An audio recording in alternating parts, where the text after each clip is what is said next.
Hi, thank you so much for joining us today. I know that it's a pretty wild time, and so what we want to do at the UIA is try and pour into the community and elevate those who are already helping and try and help them scale their help. And so today, I'm really delighted to bring you someone who is inundated at the moment, but this is a way for us to get her advice to more people quickly. It is Dr. Amanda Groff from the University of Central Florida, who is an associate lecturer and online coordinator at the Department of Anthropology. So Amanda, thank you so much for taking the time to be here with us. Thank you for the invitation. I really appreciate it. All right, so you are getting a lot of emails right now with a lot of questions from folks. Can you talk to us about what your just general overarching advice to them is so that folks can feel a little bit of calm in the midst of this massive transition? Yes, of course. So a lot of faculty are envisioning this transition as being completely overhauling their courses, and I think that is the incorrect way about approaching this. Faculty need to take a step back and realize, I just need to get what I was originally going to do in my class up online. Constructing an online class from the get-go, from the beginning of a semester, is an entirely different beast than what most educators around the country are having to go through right now. So I think it's important for faculty to really to sit down and go, okay, what was I going to do in class today, and how can I get that up online? Take it one day at a time. Don't think about this as an extremely long-term kind of situation. Focus on what is the most immediate thing they need to address in their courses. Perfect. So that is some helpful advice. I was spent yesterday helping my aunt transition her courses online. So just talking through all the technology options out there.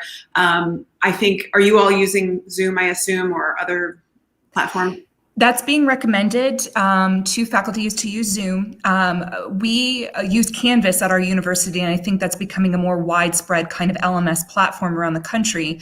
I personally am also encouraging faculty to consider going asynchronous, where they, instead of Zooming, they may record a narrated PowerPoint of some sort and put that up for their students as well, because we also need to consider the fact that our students are being put into positions that they might not be accustomed to being online. They might have family lives, children at home now. And so we need to also consider being a little bit more flexible for them as well. And I think narrated PowerPoints or narrated lectures or just recording yourself lecturing gives students the opportunity, if you give them a window of time, to be able to access the same content and material, which works for them in their new lifestyle for the next couple of weeks. Sorry, I muted myself. So what are you also hearing, especially for vulnerable students? That's really great to tee up that everyone's going through a transition. When we're talking about so first off, even if we weren't in the midst of a very challenging time, technology transition is never fun for anyone, right? Like, right. I know too many people who still use Hotmail and Yahoo email. So I know that it's just like, one thing that I'm suggesting to people is don't try and learn an entirely new platform, or just pick one. Just one that you have maybe a little bit of familiarity, or don't try and learn a bunch of platforms. Just choose one that you're going to do, and just one bite at a time. Yes, definitely small chunks, because especially if you're not very familiar with how to produce online content, you don't want to just go all in. And in that same respect, for faculty who are putting up content online for their students, don't overcompensate. Don't throw up so much at your students that they're going to be overwhelmed with the amount of work. You want to keep it in parallel with what you'd be doing regularly in a face-to-face session. We have a tendency, when we don't see our students, interact with our students, to overcompensate in some sort of way by giving them more work. So I think faculty need to take a step back as well and realize, okay, today's class, I was only going to be giving them a lecture on this particular topic. Let's keep that exactly the way I would do it, put it up online, record the lecture, hold a Zoom session. Just try to keep in pace with how you would normally teach your course. Just rethink how you're going to actually give it to them, give them the information. Great. And I'm hearing quite a bit about don't feel pressured to do asynchronous courses. Can you share a little bit about what that means for folks who are just trying to figure out what's going on? Yeah, so in online modes, there are two different ways that you can actually present content to students in an asynchronous fashion where it's up there, it's in the web, it's in your web course section or your online section for your course, so that students can access it in a window of time that works for them. Synchronous, meaning that they have to be logged on at a specific certain time in order to get the material. So some faculty might be using Zoom to hold a class session that would normally run from 9 to 10:15 in the morning. They can still host that during Zoom and expect their students to be there during that window of their actual course time.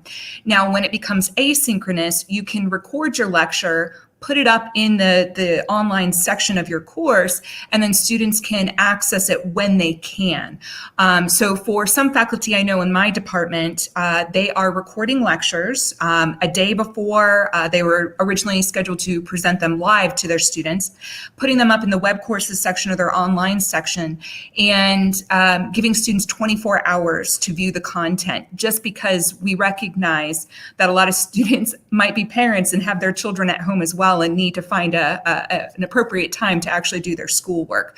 I'm a big fan of asynchronous, allowing students to effectively take their education into their own hands and make it work for their schedule, for their lifestyles.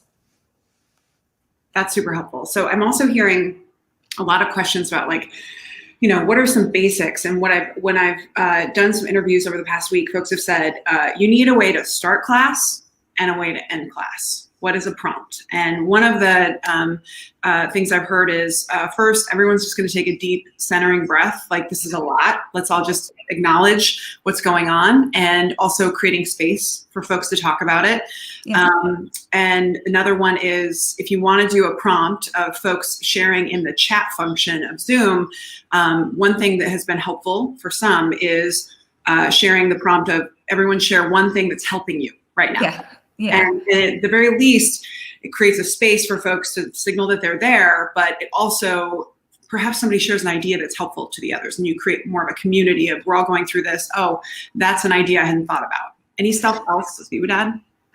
So for myself personally, in my courses, I use discussions pretty readily between my students, and I can monitor these things.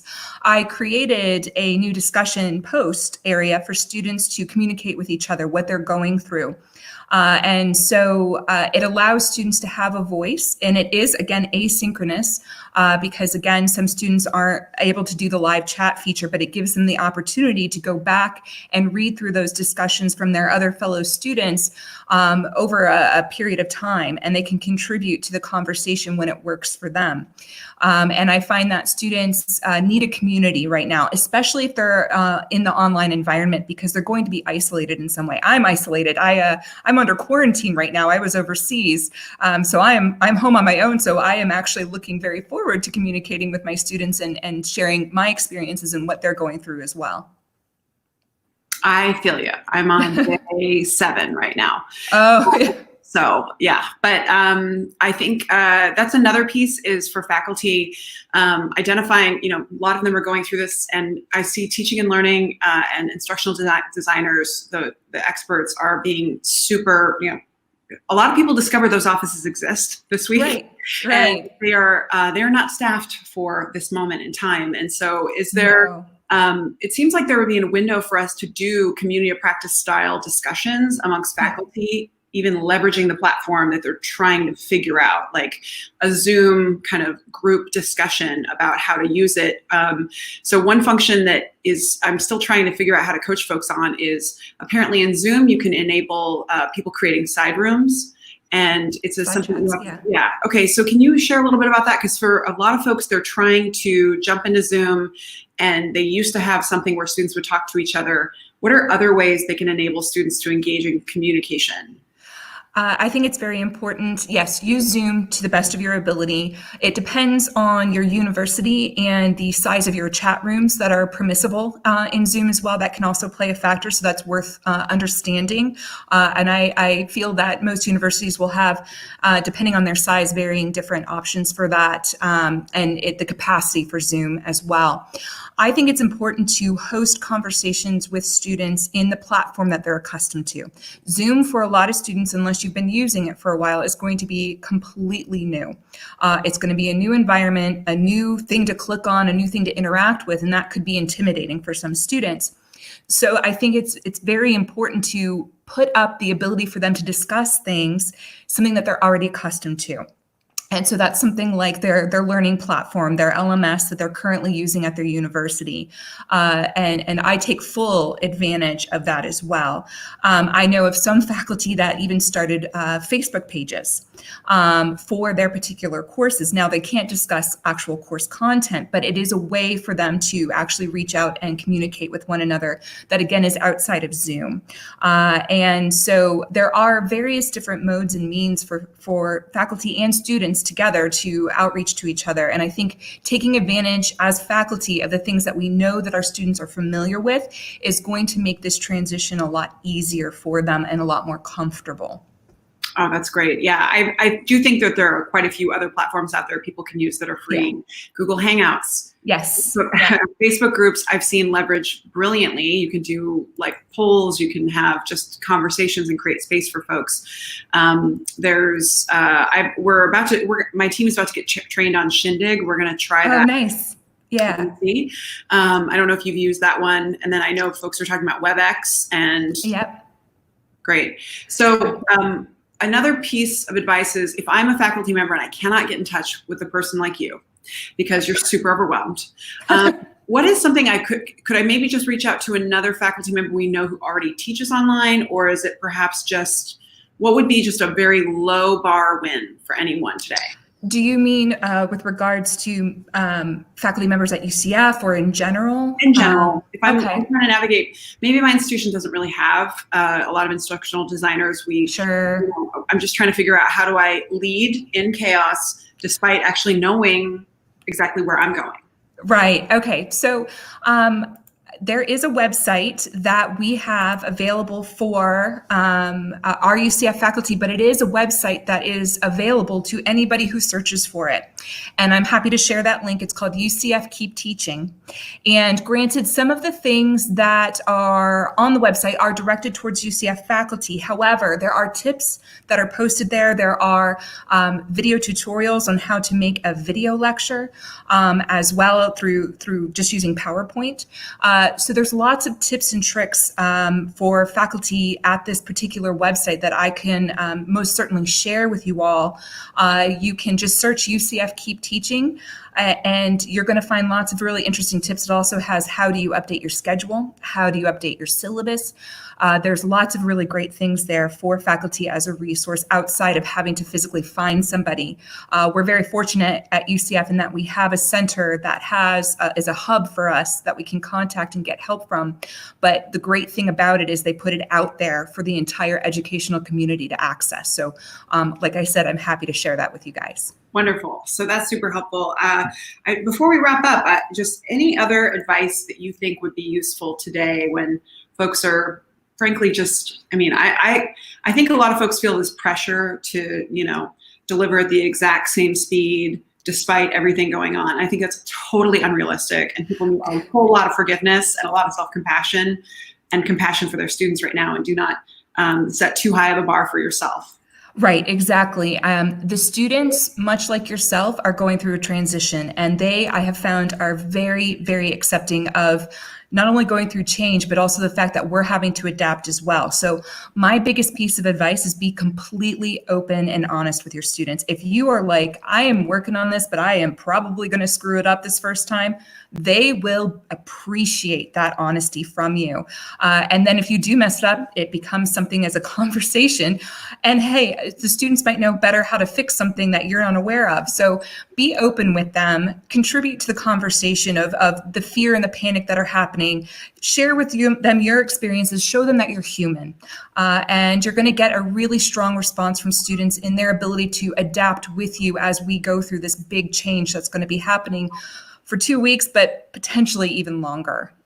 Yeah, that's great. And then I would also add that if you have a lot of restless energy right now, put yourself in the perspective of one of our food insecure students or our students who are housing insecure, and they're trying to navigate this as well. And if you can just do a little bit of fact finding on your own website to see where's your emergency fund information. Yes.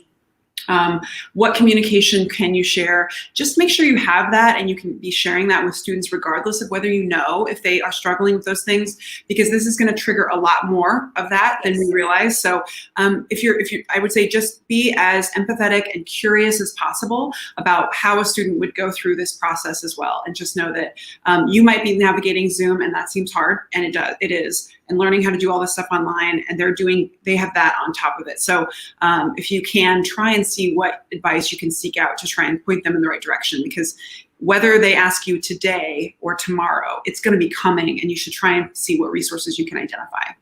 And we have to be open to students that are going to have difficulties accessing things in your courses. And we need to be willing to accept that there are going to be issues for them and how we can best help them and be accommodating as much as possible. Yeah. Learning in the midst of trauma is very difficult. Yeah. However, right now it's a whole lot of frantic activity as we transition, but in the next, it's at least 14 days, but likely longer, then we're going to have some restless energy, and it will be a welcome distraction to have learning and to have something to dive in and put their minds, to use. So, refocus their panicked energy into something that's going to benefit them in the long run. I think is very, very, very important. Well, this was super helpful. I really appreciate it. Is it? Can you share with us how folks can get in touch with you if they have questions? Sure. Yeah, absolutely. I am more than happy to take emails. You can contact me at amanda.groff@ucf.edu. My name is right there on the screen. And I'm happy to respond to any questions you might have or any advice you might need as you make your transition.